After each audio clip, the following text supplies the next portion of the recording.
Finally সেই কাঙ্ক্ষিত 12ই ফেব্রুয়ারি চলেই আসছে, আর মাত্র কয়েকটা ঘন্টা বাকি। নির্বাচন মানুষের দরজায় নক করছে।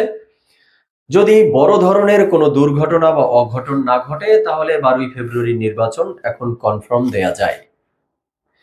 এই নির্বাচনের প্রচার প্রসার, সভা সমাবেশ, মিছিল মিটিং এর জন্য যে ইলেকশন কমিশন কর্তৃক একটা সময়সীমা নির্ধারণ করে দিয়েছিল, সেটাও শেষ হয়ে গেছে।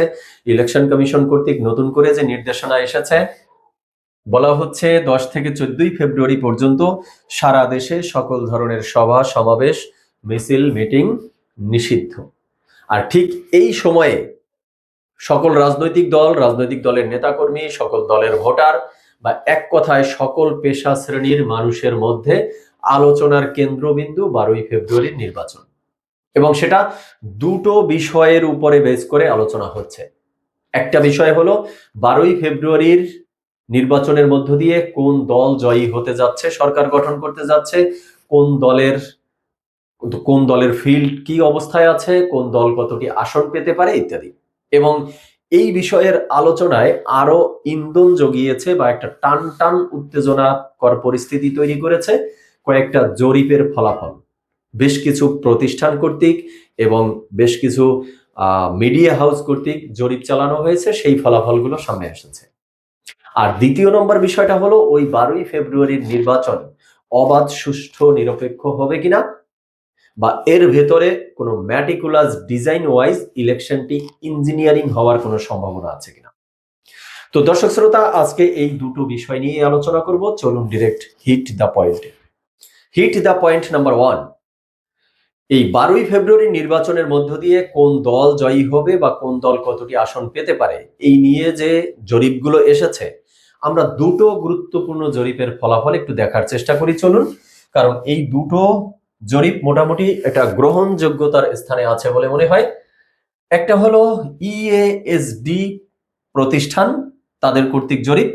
তারা দেখাচ্ছে যে বিএনপি জোট পেতে পারে 208টি আসন এবং জামাত পেতে পারে মাত্র 46টি আসন।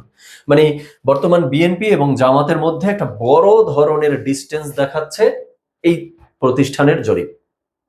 আর এছাড়া আমরা আরেকটা জরিপ একটু দেখে আসি, যেটা হলো আইআইএলডি প্রজেকশন বিডি ও জাগরণ সংস্থার প্রাক নির্বাচনী জরিপ। এখানে দেখাচ্ছে জামাতের ফিল্ড আরো ভালো, বাট একটা হাড্ডাহাড্ডি লড়াইয়ের সিচুয়েশন। জামাত জোট 105টি আসন পাবে বলে তারা তথ্য পেয়েছে এবং তাদের জরিপে উঠে এসেছে, আর বিএনপি পাবে 101টি। এখানে জামাত 4টি আসনে এগিয়ে আছে, স্বতন্ত্র পাবে 19টি। আর এই জরিপটি চালানো হয়েছে দেশের 300 নির্বাচনী আসন থেকেই, মানে ভোটারদেরকে নিয়ে। আর ভোটার সংখ্যা ছিল 63,300, তার মানে অনেক ভোটারের মতামত তারা এখানে নিয়েছে। আর বাকি যে 75টি আসন থেকে যায়, সেখানে মোটামুটি হাড্ডাহাড্ডি লড়াই দুই দলের মধ্যে। তো এই যে জরিপটি, পূর্বে যে জরিপটি দেখেছিলাম বিএনপি এবং জামাতের মধ্যে একটা বড় ধরনের ডিস্টেন্স দেখিয়েছিল, তো ওই জরিপের চেয়ে এই জরিপটি মোটামুটি সবার কাছে গ্রহণযোগ্য বলে মনে হচ্ছে বর্তমান বাংলাদেশের রাজনৈতিক প্রেক্ষাপটের বাস্তবতায় যা বলছে। কারণ বাস্তবতায় বিএনপি এবং জামাত জোটের মধ্যে একটা হাড্ডাহাড্ডি লড়াইয়ের সিচুয়েশনই দেখা যাচ্ছে এবং এই জরিপের ফলাফল হাড্ডাহাড্ডি লড়াইয়ের মতো করেই একটা জরিপ নিয়ে এসেছে। তো এবার কথা হলো যে এই জরিপ কি আসলে নির্বাচনের উপরে প্রভাব ফেলে, বা এই জরিপগুলো কি নির্বাচনের প্রেডিকশন বলা যায়? দেখুন, বিশ্বের বিভিন্ন রাষ্ট্রের নির্বাচনের পূর্বেই এমন বিভিন্ন প্রতিষ্ঠান কর্তৃক জরিপ হয়ে থাকে, বাট জরিপের ফলাফল সব সময় নির্বাচনের ফলাফলের সাথে নাও মিলতে পারে। মানে একদম যে মিলবে না তাও বলা যায় না, আবার পুরোপুরি মিলে যাবে তাও বলা যায় না। তো সেক্ষেত্রে এটা জাস্ট একটা পূর্ব অনুমান ছাড়া আর কিছু না। তাছাড়া জরিপে যে ধরনের ভিন্ন ভিন্ন ধরনের রেজাল্ট আসে, আমি তো জাস্ট দুটো জরিপ দেখালাম, সেখানে ডিস্টেন্সটাও বোঝা যাচ্ছে। তো কোন জরিপের উপরে আপনি প্রেডিকশন হিসেবে ভরসা করবেন সেটাও তো করা যাচ্ছে না। আপনি কি এটার উপরে ভরসা করবেন, না পূর্বে যে বিএনপি এবং জামাতের মধ্যে বড় ধরনের একটা ডিস্টেন্স দেখিয়েছে সেটার উপরে ভরসা করবেন?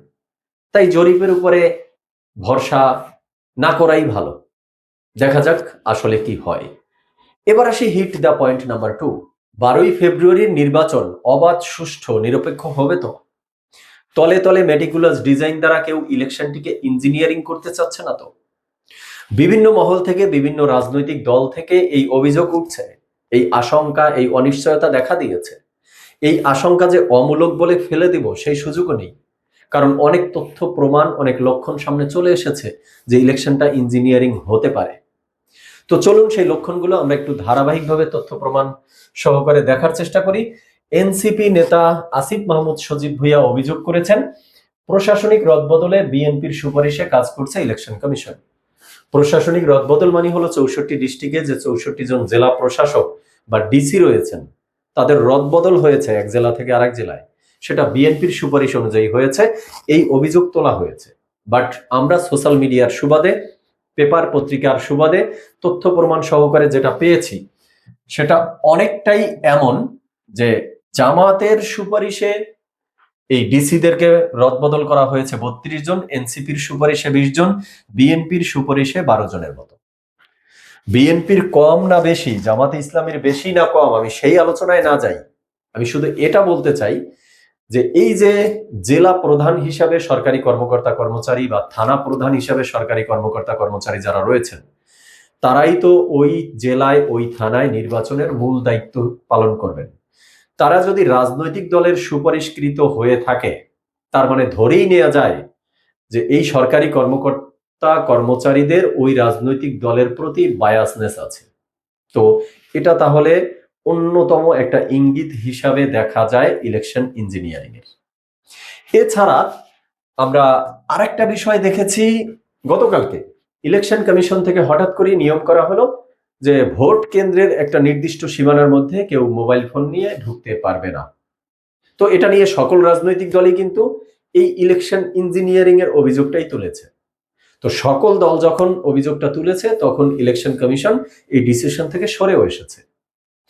এছাড়া আমরা কয়েকদিন আগে দেখেছিলাম ইলেকশন কমিশন সচিব বলেছিল এই বছর ভোট গণনা করে ফলাফল প্রকাশ করতে বেশি সময় লাগবে। তার পূর্বে ডক্টর ইউনূসের প্রেস সচিব বলেছিল এই সেম কথা সংবাদ সম্মেলন করে। তো তখন এ নিয়ে আমরা কথা বলেছিলাম, ভয়েস রেজ করেছি, সর্বমহল থেকে সমালোচনা হয়েছে, সকল রাজনৈতিক দলগুলোও সমালোচনা করেছে। তো পরবর্তীতে আমরা দেখেছি গতকালকে ইলেকশন কমিশন সচিব থেকে বলা হয়েছে ভোটের ফলাফল বিলম্ব হওয়ার যৌক্তিক কোনো কারণ নেই, মানে যথাসময়েই তারা ফলাফল প্রকাশ করতে পারবে। তো এই যে ক্ষণে ক্ষণে তারা এক একটা সাউন্ড দিচ্ছে, যার মধ্য দিয়ে মনে হচ্ছে যে কোনো একটা মহল ম্যাটিকুলাস ডিজাইন করে ইলেকশনটা মনে হয় ইঞ্জিনিয়ারিং করতে যাচ্ছে বা ইঞ্জিনিয়ারিং এর চেষ্টা হচ্ছে, অপচেষ্টা হচ্ছে। চলুন আমরা একটু ভোটের মাঠে যাই, মাঠের কি অবস্থা। আমরা দেখতে পাচ্ছি জামাত নেতার নির্দেশে ভোটের সিল তৈরি করা হচ্ছিল, গ্রেপ্তার হয়েছে, মামলা হয়েছে এবং জামাত দল থেকে তাকে বহিষ্কারও করেছে। তো এগুলো কি ইলেকশন ইঞ্জিনিয়ারিং এর মানে লক্ষণ হিসাবে বোঝা যাচ্ছে না? তাছাড়া বিএনপির পক্ষ থেকে অভিযোগ ছিল যে নির্বাচনকালীন সময়ে এই মুহূর্তে যাতে ভোটার তালিকা হস্তান্তর না হয়, এক এরিয়া থেকে আর এক এরিয়ায় স্থানান্তর, এই কার্যক্রমটা ইলেকশন কমিশন যাতে বন্ধ করে রাখে। কিন্তু বিএনপির অভিযোগ সত্ত্বেও প্রায় 7 লাখ ভোটার স্থানান্তরিত হয়েছে এক ভোটের এরিয়া থেকে অন্য এরিয়ায়। তো এগুলো কি আসলে meticulous design wise election engineering এর ইঙ্গিত পাওয়া যায় কিনা এর মধ্যে? এছাড়া যদি আমরা আরো একটু পিছনে যাওয়ার চেষ্টা করি, যখন পোস্টাল ব্যালট দেশের বাহিরে পাঠানো হয়েছিল তখন সেখানে দেখা যাচ্ছিল যে জামাতে ইসলামের কোনো একজন নেতার কাছে, এবং একটি দেশে না বরং একাধিক দেশে শত শত পোস্টাল ব্যালট নেতাদের কাছে পাঠানো হচ্ছে, তারা সেখানে ভোটার মানে অন্যান্য যে প্রবাসী ভোটার রয়েছে তাদের কাছে ডিস্ট্রিবিউট করে দিচ্ছে। তো এই যে একের পর এক লক্ষণগুলো সামনে আসতেছে, সেই পোস্টাল ব্যালট থেকে শুরু করে একদম গতকাল পর্যন্ত যা আমরা দেখলাম, তো এগুলো কি অনেকটাই স্পষ্ট না যে আসলেই তলে তলে ইলেকশনটা ইঞ্জিনিয়ারিং হওয়ার অপচেষ্টা, অপতৎপরতা, ম্যাটিকুলাস ডিজাইন চলছে? আরেকটা বিষয় আপনাদেরকে শেষ পর্যায়ে এসে ক্লিয়ার করে দিতে চাই, সেটা হলো যে ইলেকশন ইঞ্জিনিয়ারিং আর নির্বাচনে কারচুপি করা এই দুটো জিনিস কিন্তু আসলে এক না, এই দুটোর মধ্যে বেশ কিছু পার্থক্য আছে। ইলেকশন ইঞ্জিনিয়ারিং হয়ে থাকে প্রশাসনের মধ্যে যেই তত্ত্বাবধায়ক সরকার বা অন্তর্বর্তীকালীন সরকার ক্ষমতায় থাকে নির্বাচনকালীন সময়, তারা এবং সরকারি কর্মকর্তা কর্মচারীরা এদের মধ্যে একটা ম্যাটিকুলাস ডিজাইন হয়ে তারা যদি কোনো দলের পক্ষে কাজ করে দলকে ক্ষমতায় বসিয়ে দিয়ে যেতে চায়, সেটা হলো ইলেকশন ইঞ্জিনিয়ারিং। আর নির্বাচনে কারচুপি হওয়া হয় স্থানীয় পর্যায়ে, এবং সেটার সাথে জড়িত থাকে রাজনৈতিক দলের যে প্রার্থী বা প্রার্থীর যে নেতাকর্মীরা থাকে তারা। স্থানীয় নেতাকর্মীরা রাজনৈতিক দলের প্রার্থীর যে নেতাকর্মী অনুসারী থাকে, গুন্ডা পান্ডা সন্ত্রাসী থাকে, তারা কোনো ভোট কেন্দ্র দখল করে নেয় বা ভোট কেন্দ্রের ব্যালট বক্স ছিনিয়ে নিয়ে যায়, এই ধরনের যে অপরাধমূলক কর্মকাণ্ডগুলো করে সেটাকে বলা হয় নির্বাচনে কারচুপি হয়েছে। আর ইলেকশন ইঞ্জিনিয়ারিংটা কিন্তু অন্য লেভেলে ম্যাটিকুলাস ডিজাইনে খেলা হয়। তো দর্শক শ্রোতা, এবার আপনারা আপনাদের মতামত জানাবেন যে 12ই ফেব্রুয়ারির নির্বাচনটি কোন ধরনের নির্বাচন হতে যাচ্ছে, কারা নির্বাচনে ক্ষমতায় যেতে যাচ্ছে, এই যে জরিপের ফলাফল এগুলো কতটুকু প্রভাব ফেলতে পারে, আর সুষ্ঠু অবাধ নিরপেক্ষ নির্বাচন না ম্যাটিকুলাস ডিজাইনে কোনো একটা দলকে ক্ষমতায় বসিয়ে দেওয়ার জন্য একটা সাজানো নির্বাচন হতে যাচ্ছে। তো আজকে এই পর্যন্তই। সবাই ভালো থাকবেন, সুস্থ থাকবেন। ধন্যবাদ সবাইকে।